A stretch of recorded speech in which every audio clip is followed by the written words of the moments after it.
Este es un recurso educativo para la asignatura de Física para la Arquitectura. En este video se hablará sobre el sonido. Nosotros sabemos de que el sonido está asociado con nuestro sentido auditivo y por lo tanto con la fisiología del oído y la psicología del cerebro que interpreta las sensaciones que llegan a los oídos. El término sonido se refiere también a la sensación física que estimula nuestros oídos, es decir, ondas longitudinales. Y lo marqué en negrita porque el sonido es una onda longitudinal, entonces nos interesa saber qué es una onda y más específicamente qué es una onda longitudinal. Y como nos interesa saber qué es una onda longitudinal, entonces es importante saber qué es una onda. Y una onda es una oscilación que transfiere energía, y nosotros ya sabemos que esto está relacionado con un movimiento. Y ya entendiendo qué es una onda, entonces podemos hablar de ondas mecánicas. Una onda mecánica es una perturbación de la materia que viaja a través de un medio. Es decir, nosotros necesitamos de un medio material para que nuestra onda mecánica se pueda propagar. Y un medio material, por ejemplo, puede ser el aire, el agua, etc. Nosotros sabemos de que hay distintos materiales. Estas ondas mecánicas se pueden clasificar en dos tipos, que son las ondas transversales y las ondas longitudinales. En una onda transversal las partículas se desplazan perpendicularmente a la dirección en la que viaja la onda. Por ejemplo, aquí tenemos una cuerda, la cual movemos hacia arriba y hacia abajo, lo que provoca que se forme una onda transversal y se propague a lo largo de la cuerda. Pero la perturbación de la onda viaja horizontalmente, por eso se conocen como ondas transversales o ondas perpendiculares. Y como mencioné, también tenemos las ondas longitudinales. En una onda longitudinal, las partículas se desplazan paralelas a la dirección en la que viaja la onda. Por ejemplo, aquí tenemos una onda sonora que se propaga por el aire y vemos de que las partículas oscilan hacia adelante y hacia atrás, y nos podemos tomar una de las partículas que está aquí y vamos a ver de que está oscilando hacia adelante y hacia atrás. Y la perturbación de la onda también viaja horizontalmente, porque nosotros podemos ver de que la onda se está moviendo horizontalmente. Entonces en este momento a nosotros solo nos interesan las ondas longitudinales, pero hay que tomar en cuenta de que también existen las ondas transversales. Solo que el sonido es una onda longitudinal y es por eso que en este caso es de nuestro interés.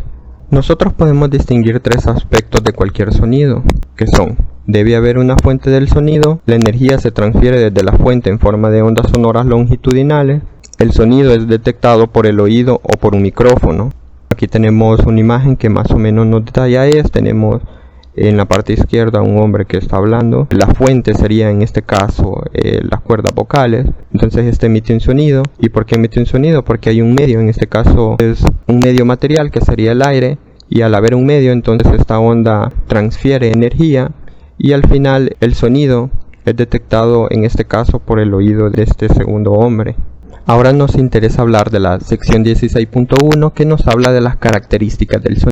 Nosotros solemos pensar que las ondas sonoras viajan en el aire, pues normalmente son las vibraciones en el aire lo que fuerza a los tímpanos a vibrar. Sin embargo, las ondas sonoras también viajan en otros materiales. Hay que tener claro de que el sonido no puede viajar en ausencia de materia. ¿Y esto por qué? Porque ya dijimos que es una onda longitudinal la cual necesita un medio para poder propagarse.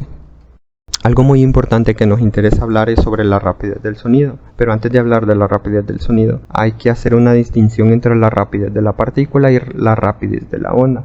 La rapidez de la partícula es la rapidez con la que una partícula se mueve alrededor de su punto de equilibrio. Por ejemplo, en una onda sonora, nosotros vimos de que las partículas están oscilando hacia adelante y hacia atrás. Y no es lo mismo la velocidad de las partículas que componen el medio a la rapidez de la onda, que es la rapidez con la que viaja la perturbación a través de un medio. En nuestro caso, esta última es la que nos va a interesar, y en lo que resta del video vamos a estar hablando de la rapidez de la onda. En nuestro caso, la rapidez de la onda sería de una onda longitudinal, que nosotros a su vez sabemos de qué es el sonido, entonces estaríamos hablando de la rapidez del sonido. Bueno, la rapidez del sonido es diferente en materiales distintos. En el aire, a 0 grados Celsius y una atmósfera de presión, el sonido viaja con una rapidez de 331 metros sobre segundo. La rapidez del sonido depende del módulo elástico B y de la densidad ρ del material mediante la ecuación. Esta ecuación nos dice que la rapidez del sonido es igual a la raíz cuadrada de B, es decir, el módulo elástico, entre ρ, la densidad del material. Y esta ecuación solo depende de las propiedades del medio. Y vamos a ver por qué. Aquí tenemos la tabla 12.1, el cual nos muestra el módulo elástico o módulo volumétrico para distintos materiales. que tenemos sólidos, líquidos y gases. Podemos observar en esta tabla que para los sólidos el módulo elástico es mayor en comparación a líquidos y a gases. Podemos ver de que a mayor densidad se tiene un mayor módulo elástico o módulo volumétrico. Las unidades del módulo volumétrico son newton entre metro al cuadrado, y esta tabla se da a presión atmosférica normal y sin variación de temperatura, es decir que a diferente presión y a diferente temperatura se obtienen distintos datos.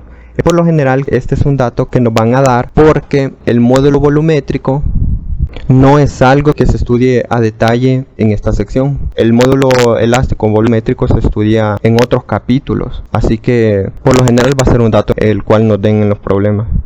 Aquí tenemos la tabla 16.1 que nos detalla la rapidez del sonido en varios materiales a 20 grados Celsius y una atmósfera de presión. A esto se le conoce como las condiciones normales. Aquí tenemos diferentes materiales, tenemos en primer lugar algunos gases, después tenemos algunos líquidos y por último algunos sólidos. Podemos observar en la tabla que para los gases la rapidez es menor en comparación a líquidos y a sólidos, y esto es así porque si nosotros recordamos la ecuación para la rapidez del sonido, nos dice que esta es proporcional al módulo volumétrico, es decir que entre mayor sea el módulo volumétrico, mayor va a ser la rapidez del sonido.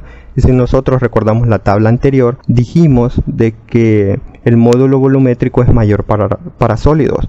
Es por eso que aquí tiene sentido que para los sólidos la rapidez del sonido sea mayor en comparación para gases y líquidos. Entonces aquí tenemos una tabla, cual podemos hacer uso siempre y cuando nos digan de que está a 20 grados Celsius y una atmósfera de presión. Si no, entonces el ejercicio o el problema nos va a dar este dato, porque como aquí aparece en esta tabla hay que tomar en cuenta la temperatura y la presión.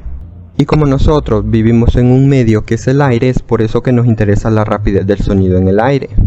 Los valores dependen algo de la temperatura, como ya vimos en la tabla anterior.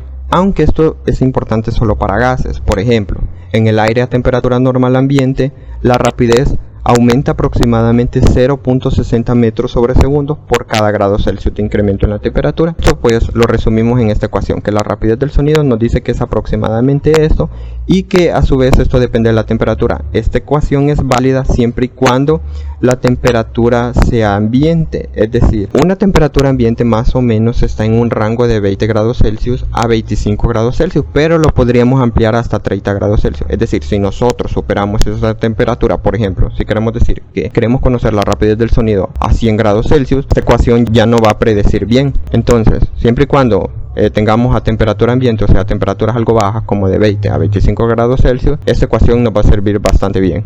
Y ya sabemos que esta es la temperatura. Aquí tenemos la ecuación, entonces ahora nos interesa como comprobar de que los datos que están en la tabla 16.1 concuerdan con esta ecuación, al menos para el aire. Entonces nos dice que la rapidez del sonido del aire a 0 grados Celsius es 331. Entonces si nosotros aquí sustituimos que la temperatura es 0, vamos a obtener que la rapidez del sonido efectivamente es 331 metros sobre segundo, lo cual concuerda con la tabla. Y si tenemos la rapidez del sonido del aire a 20 grados Celsius, entonces si aquí sustituimos 20 grados Celsius, vamos a obtener que la rapidez del sonido va a ser 343 metros sobre segundo, lo cual también corresponde con la tabla. Así que esta ecuación la vamos a poder utilizar, como mencioné, siempre y cuando tengamos temperatura ambiente, es decir, que anden entre un rango de 20 a 25 grados Celsius y lo podremos extender hasta 30 grados Celsius. Dos aspectos de cualquier sonido son inmediatamente evidentes ante quien escucha: la intensidad y el tono, y cada una se refiere a una sensación en la conciencia de quien escucha.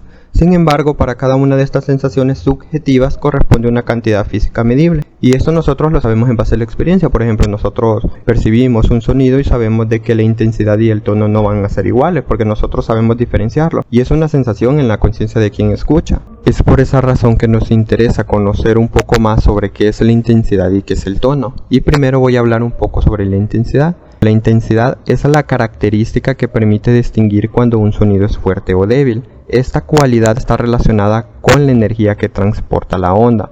El nivel de intensidad de un sonido se mide en decibeles. Aquí tenemos dos ondas, una de color azul y una de color naranja. La de color azul tiene una mayor amplitud y la de color naranja tiene una menor amplitud. Así que si nosotros estamos hablando del sonido, entonces podemos decir de que la onda que tiene mayor amplitud representa un sonido fuerte y la onda de menor longitud representa un sonido débil. Aquí tenemos una tabla donde nos detalla el nivel de intensidad del sonido, el cual en esta tabla nos muestra desde 0 decibeles a 140 decibeles. Podemos ver de que a 0 decibeles es el umbral de audición, es decir que aquí nosotros no escuchamos nada. Seguido tenemos 10 decibeles, que es la respiración tranquila, que nosotros la podemos percibir, pero nos cuesta un poco de trabajo, y así va aumentando hasta que llegamos al umbral del dolor. Ya cuando superamos los 140 decibeles, entonces es un sonido que es insoportable para el oído humano. Y aquí podemos ver, por ejemplo, tenemos 130 decibeles, que es un avión despegando, que es un sonido bastante fuerte, que incomoda nuestros oídos, el motor de un avión, y así va disminuyendo. Vale aclarar que no profundice mucho en la intensidad, porque esto se habla específicamente en la sección 17.3 y es algo de lo que su profesor va a profundizar un poco más. Como ya hablamos un poco sobre la intensidad, ahora nos interesa conocer qué es el tono de un sonido. Tono es la característica que permite distinguir cuando un sonido es más agudo o grave que otro. La cantidad física que determina el tono es la frecuencia. Su unidad es el hertz, que es un ciclo por segundo. También lo podemos ver como segundo a la menos 1. La frecuencia es inversamente proporcional a la longitud de onda, es decir, para ser exactos, la frecuencia es igual a la rapidez del sonido sobre la longitud de onda. Y como la frecuencia es igual a la rapidez del sonido entre la longitud de onda, nos interesa saber qué es la longitud de onda. Aquí tenemos una onda. La longitud de onda va a ser como la distancia que hay entre este pico y este otro pico. También a esto se le conocen como crestas, entonces va a ser esta distancia. Como nosotros sabemos que la frecuencia es inversamente proporcional a la longitud de onda, es decir, a mayor longitud de onda, menor frecuencia, y a menor longitud de onda, mayor frecuencia. Es por eso que aquí, cuando vemos de que la longitud de onda es pequeña, entonces vamos a tener una onda de alta frecuencia, y cuando la longitud de onda es muy grande, entonces vamos a tener una onda de baja frecuencia. ¿Y esto qué nos quiere decir? Si nosotros tenemos una onda de alta frecuencia, esto va a representar un sonido agudo, y si nosotros tenemos una onda de baja frecuencia, entonces el sonido va a ser grave. Ya nosotros sabemos de que el tono está relacionado con la frecuencia, pero algo muy interesante que podemos mencionar es que el oído humano no puede percibir todas las frecuencias. Es por eso que nosotros podemos hablar del rango de audibilidad, y para el ser humano el rango audible está entre los 20 a 20.000 hercios. Es decir, si nosotros percibimos un sonido es porque está en este rango de frecuencias. Si el rango de frecuencias es menor de 20 Hz, lo conocemos como infrasónicas. Y si el rango es mayor a 20.000 Hz, se conocen como ultrasónicas. Cabe mencionar que tanto las infrasónicas como las ultrasónicas no es percibible para nuestro oído humano. Aquí tenemos el rango de audibilidad para cada especie. Bueno, para el caso de la tortuga pueden percibir frecuencias hasta de 10.000 Hz, lo cual es menor a lo que puede percibir el oído humano. En el caso del perro puede percibir hasta 50.000 Hz. Ellos tienen un oído un poco más desarrollado que el nuestro. Y lo que más percibe son los murciélagos, porque este percibe hasta 100.000 Hz. Ellos tienen su sentido auditivo bastante desarrollado. Con esto termina la sección 16.1. En otro video hablaré sobre la sección 16.2. Espero que esta sección haya quedado claro y gracias por su atención.